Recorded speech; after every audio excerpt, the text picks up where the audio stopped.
আপনাদেরকে প্রথমেই আমি রমজানের শুভেচ্ছা জানাচ্ছি, রমজানুল মোবারক। আমি আশা করি আপনারা নিশ্চয়ই সকলেই কম বেশি সুস্থ আছেন, ভালো আছেন। সম্মানিত সকল উপস্থিতিবৃন্দ, আজকের আমাদের এই মিটিংটি আমার কাছে অত্যন্ত গুরুত্বপূর্ণ। এই জন্য গুরুত্বপূর্ণ যে আগামী বাংলাদেশের আইন বা সংবিধান অনুযায়ী আগামী 5 বছর আমরা অনেকেই একসাথে কাজ করব। সেজন্য আমি আমার যে সকল সহকর্মীদের সাথে, সেটি যেই পর্যায়েই হোক না কেন, আমার যে সকল সহকর্মীদের সাথে কাজ করব, নিশ্চয়ই আপনার এবং আমার উভয়ের প্রয়োজন অন্তত একটি সৌজন্যমূলক আমাদের মধ্যে যদি একটি সম্পর্ক থাকে, একটি আনুষ্ঠানিকতা থাকে, সেটি আমাদের উভয়ের জন্য আগামী দিনে কাজ করতে সুবিধা হবে। উপস্থিতিবৃন্দ, আমরা আজকে যারা এখানে উপস্থিত হয়েছি, আমরা আমাদের বিভিন্ন অবস্থান থেকে এখানে উপস্থিত হয়েছি। প্রথমেই আমি মনে করি আল্লাহর দরবারে আমাদের শুকরিয়া আদায় করা উচিত যে আমাদের প্রত্যেককে, আপনারা যে পর্যায় থেকে এখানে উপস্থিত হয়েছেন, যেই র্যাঙ্কেই আপনারা কাজ করছেন না কেন, প্রত্যেকেই কিন্তু আপনারা একটি অত্যন্ত গুরুত্বপূর্ণ জায়গায় কাজ করছেন। এমন একটি আপনারা জায়গায় কাজ করছেন যেখানে সমগ্র জাতির, সমগ্র দেশের একটি দায়িত্ব ভার বিভিন্নভাবে আপনার উপরে কিন্তু অর্পিত আছে। উপস্থিতিবৃন্দ, আমরা যে দেশটিতে বাস করছি, এই দেশটির সম্পর্কে কম বেশি আমাদের একটি ধারণা আছে। আমরা এই দেশেই জন্মেছি, এই দেশে আমরা বড় হয়েছি।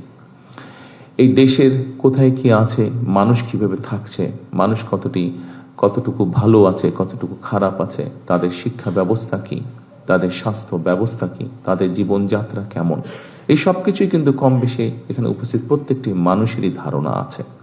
এবং সেই জন্যই আমি বলেছি আল্লাহর কাছে আমাদের শুকরিয়া আদায় করা উচিত যে আল্লাহ আমাদেরকে সুযোগ দিয়েছেন এমন একটি জায়গায় কাজ করার, যেখানে আমরা কাজ করলে, আমরা যদি আমাদের উপর অর্পিত দায়িত্ব সঠিকভাবে আমরা পালন করতে পারি, নিশ্চয়ই আমরা এই যে প্রায় 20 কোটি মানুষ দেশে, যে 55,126 বর্গ মাইল, যে দেশটি নিয়ে আমরা গৌরব বোধ করি, যে দেশটিকে আমরা আপন মনে করি, যে দেশটিকে আমরা আমাদের প্রথম এবং শেষ ঠিকানা মনে করি, এই দেশ এবং এই দেশের যারা নাগরিক, তাদের আমরা ভাগ্যের পরিবর্তন করতে সক্ষম। আমরা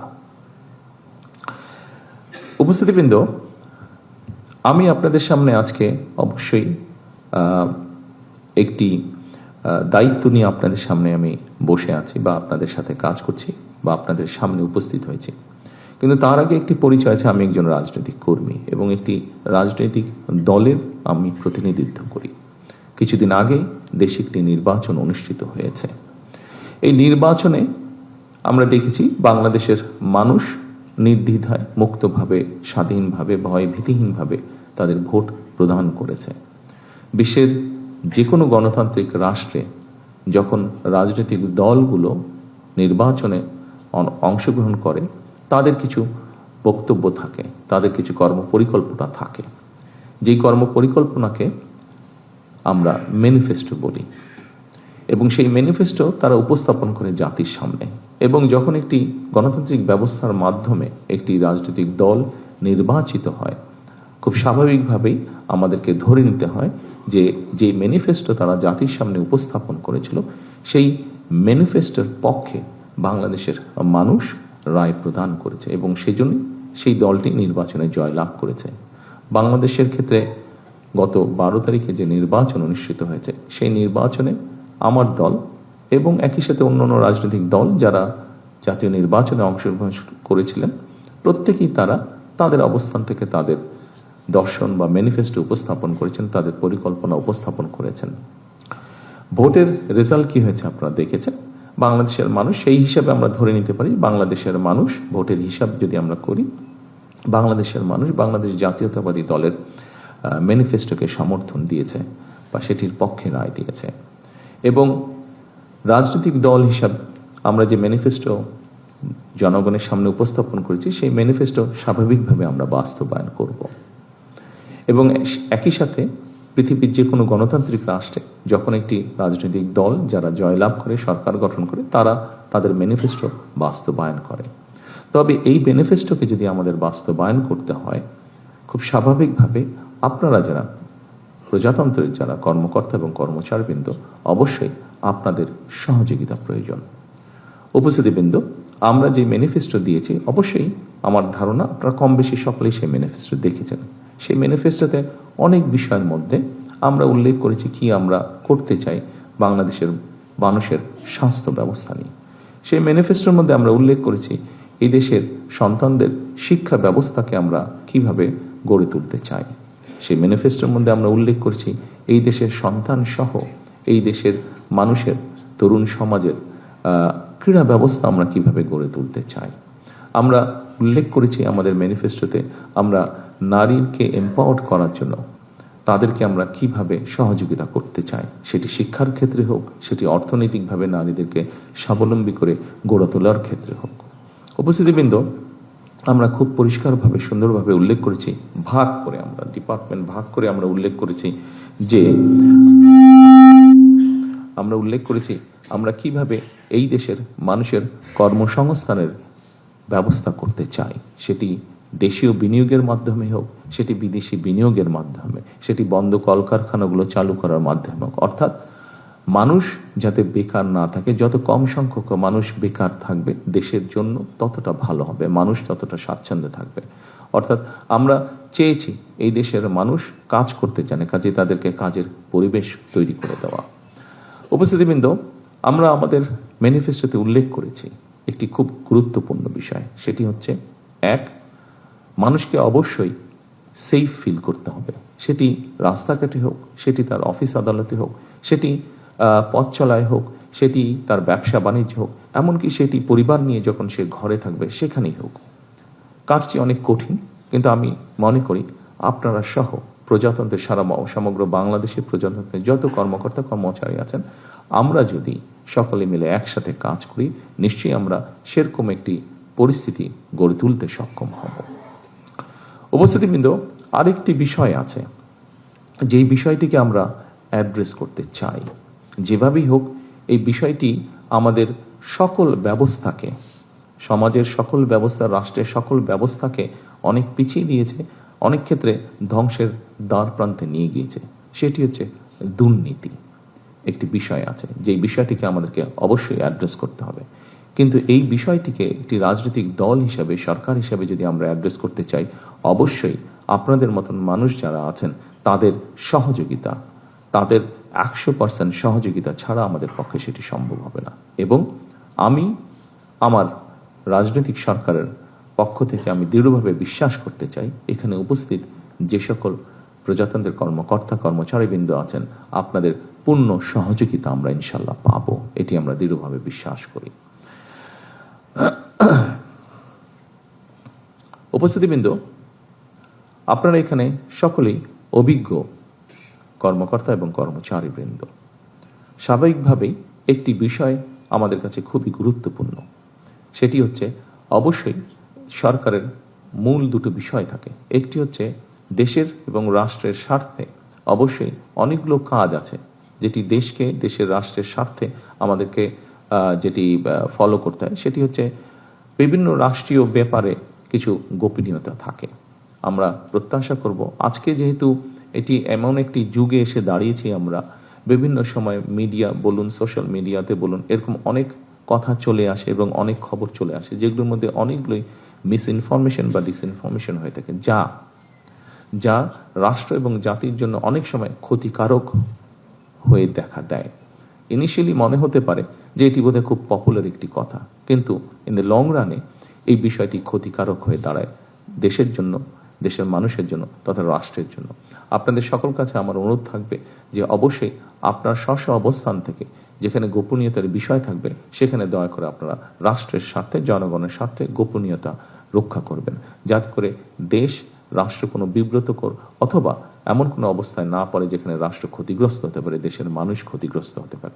আরেকটি অত্যন্ত গুরুত্বপূর্ণ বিষয় উপস্থিতিবৃন্দ, সেটি হচ্ছে এখানে আজকে যারা আপনারা ঘরে উপস্থিত আছেন, আপনারা এখানে বেসামরিক, সামরিক সব ধরনের মানুষ আপনার উপস্থিতি আছেন। আমাদেরকে অবশ্যই, আমরা যদি দেশকে গড়ে তুলতে চাই, জনগণকে গড়ে তুলতে, সামনের দিকে এগিয়ে নিতে চাই ডিসিপ্লিনভাবে, তাহলে অবশ্যই আমাদের যেই যে ডিপার্টমেন্ট আছে, সেটি সামরিক হোক, সেটি বেসামরিক হোক, প্রত্যেকটি ডিপার্টমেন্টের ডিসিপ্লিনের কিছু রুলস এবং রেগুলেশন আছে। আমার প্রত্যাশা থাকবে আপনাদের কাছে সেই রুলস এবং রেগুলেশনগুলো ডিসিপ্লিনের ক্ষেত্রে আমরা কঠোরভাবে মেনে চলার চেষ্টা করব।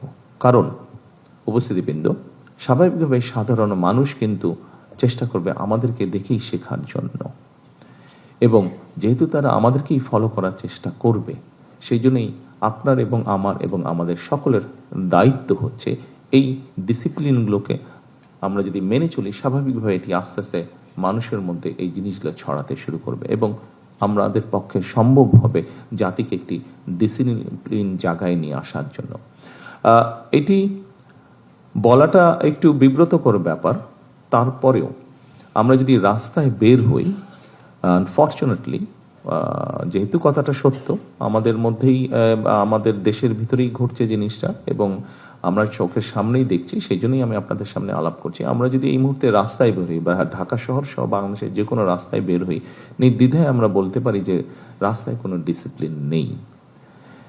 উপস্থিতিবৃন্দ, একজন বিদেশি বিনিয়োগকারী যখন এয়ারপোর্টে নামবে, সে কিন্তু বাংলাদেশটি কেমন, বাংলাদেশে সে কতটুকু নিরাপদ, বা বাংলাদেশে কতটুকু সে কিভাবে চলতে পারবে, কিভাবে সে এখানে বিনিয়োগ সহ যে কোনো কাজ সহজভাবে করতে পারবে, এটি সে রাস্তায় বের হলেই বুঝতে পারবে যে বুদ্ধিমান লোক।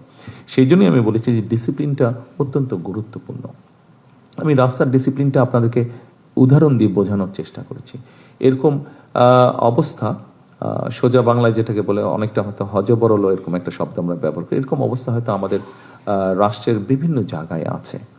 আমাদের দায়িত্ব সেই বিষয়গুলোকে ধীরে ধীরে, একদিনে হবে না কোনো বিষয়, ধীরে ধীরে সেই বিষয়গুলোকে ঠিক করে নিয়ে আসা।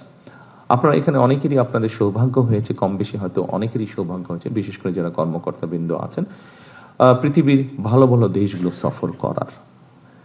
যে সকল ভালো ভালো দেশে আপনারা সফর করেছেন, আপনাদের কাজের জন্যই আপনারা সফর করেছেন হয়তো অধিকাংশ ক্ষেত্রে।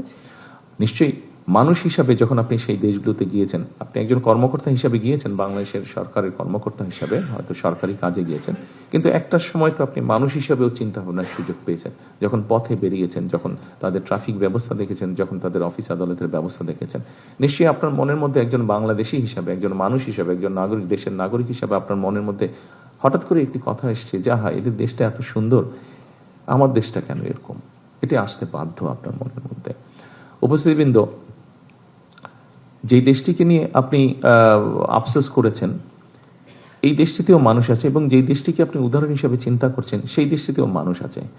সেই দেশটির মানুষই সেই দেশটিকে গড়ে তুলেছে সুন্দরভাবে। তারা যদি পারে, তাহলে আমরা কেন পারবো না? হয়তো সময় লাগতে পারে, কিন্তু আমি দৃঢ়ভাবে বিশ্বাস করি আমরা সকলে মিলে যদি আমরা চেষ্টা করি, আপনাদের মতন মানুষগুলো যদি সহযোগিতা করে একটি রাজনৈতিক দলকে, একটি রাজনৈতিক সরকারকে, আমি দৃঢ়ভাবে বিশ্বাসী আমরা অনেকটুকু ডিফারেন্স তৈরি করতে সক্ষম হব ইনশাআল্লাহ। সম্মানিত উপস্থিতিবৃন্দ, বাংলাদেশের মানুষ অনেক প্রত্যাশা নিয়ে বর্তমান সরকারের দিকে তাকিয়ে আছে। বাংলাদেশের মানুষ বর্তমান সরকারের কাছে অনেক প্রত্যাশা, আশা, আকাঙ্ক্ষা তারা রাখছে। এটি আপনারা দেশের নাগরিক হিসাবে, আপনারা এই সমাজের অংশ হিসাবে, এটি স্বাভাবিকভাবে আপনাদেরও ধারণা আছে। কিন্তু যে সরকারের কাছে প্রত্যাশা রাখছে বাংলাদেশের মানুষ, আপনারাও কিন্তু সেই সরকারেরই একটি অংশ, এবং সরকার ভালো চলবে তখনই যখন আপনারা সরকারকে সহযোগিতা করবেন। সরকার যদি ভালো করতে না পারে, স্বাভাবিকভাবে সেটির অংশীদার আমি, আপনি, আমরা সকলেই সেটির অংশীদার হব। এবং রাষ্ট্র যদি ভালো না চলে, সরকার যদি ভালো না চলে, কেউ কেউ হয়তো আমরা ভাবতে পারি যে আমি তো একটা বেটার পজিশনে আছি, আমি তো সেভাবে ক্ষতিগ্রস্ত হব না। ঠিক আছে, আমি হলাম না, কিন্তু আমার পরিবারের বা আমার আত্মীয় স্বজন কেউ না কেউ তো ক্ষতিগ্রস্ত নিশ্চয়ই হচ্ছে, কেউ না কেউ তো কষ্ট নিশ্চয়ই পাচ্ছে। সেই জন্যই আমি প্রথমেই বলেছিলাম উপস্থিতিবৃন্দ যে আমাদের প্রত্যেকের আল্লাহর কাছে শুকরিয়া আদায় করা উচিত যে আল্লাহ আমাদেরকে একটা সুযোগ দিয়েছেন। আমাদেরকে আল্লাহ সেই পরিস্থিতি বা সুযোগ দিয়েছেন যেখানে আমরা যদি স্ব অবস্থান থেকে সচেতন হই, অবস্থান থেকে যদি আমরা কাজ করি, অবশ্যই আমরা একটা অবদান রাখতে পারবো এই দেশ গঠনের, এই সমাজ গঠনের, এই রাষ্ট্র গঠনের। আজকের এই মত বিনিময় অনুষ্ঠানে আমি আপনাদের সকলের কাছে, আপনাদের একজন সহকর্মী হিসাবে আপনাদের সকলের কাছে সেই প্রত্যাশাই করব যে আসুন আমরা সকলে সেই রাষ্ট্রটিকে গড়ে তোলার চেষ্টা করি, দেশের মধ্যে সেই পরিস্থিতিটা তৈরি করার আমরা চেষ্টা করি সকলে মিলে, যেই পরিস্থিতিতে মানুষ স্বস্তি বোধ করবে। আমরা সেই রাষ্ট্রটিকে গড়ে তোলার চেষ্টা করি যেই রাষ্ট্রটিকে ঘিরে বাংলাদেশের মানুষ আশার আলো দেখতে পাবে, যেখানে এগিয়ে যাওয়ার স্পৃহা, সাহস, উদ্দীপনা মানুষ পাবে। সকল উপস্থিতি, সকল সহকর্মীবৃন্দ, আমার মনে হয় আমি যতটুকু বলতে চেয়েছি আপনাদের কাছে, আমি যতটুকু বোঝাতে চেয়েছি আপনাদের কাছে, আমি যতটুকু সহযোগিতা চেয়েছি আপনাদের কাছে, আগামী যে দিনগুলো আমাদের সামনে আসবে আমি দৃঢ়ভাবে আশাবাদী আপনাদের সকল রকম ইনশাল্লাহ সহযোগিতা আমি আপনাদের কাছে পাবো। আমার সরকার আপনাদের সকলের কাছে সহযোগিতা পাবে। আসুন আমরা সকলে যে যাবর অবস্থান থেকে আমরা কাজ করি, আমাদের এই দেশটিকে একটু হলেও যাতে আমরা পরিবর্তন করতে পারি ভালোর দিকে। সকল উপস্থিতিবৃন্দ, আপনাদের আবারও সকলকে আমি আন্তরিক ধন্যবাদ এবং শুভেচ্ছা জানাচ্ছি আজকের এই মত বিনিময় সভায় উপস্থিত হওয়ার জন্য। সকলে ইনশাল্লাহ সুস্থ থাকবেন, সকলে ইনশাল্লাহ ভালো থাকবেন। আসসালামু আলাইকুম।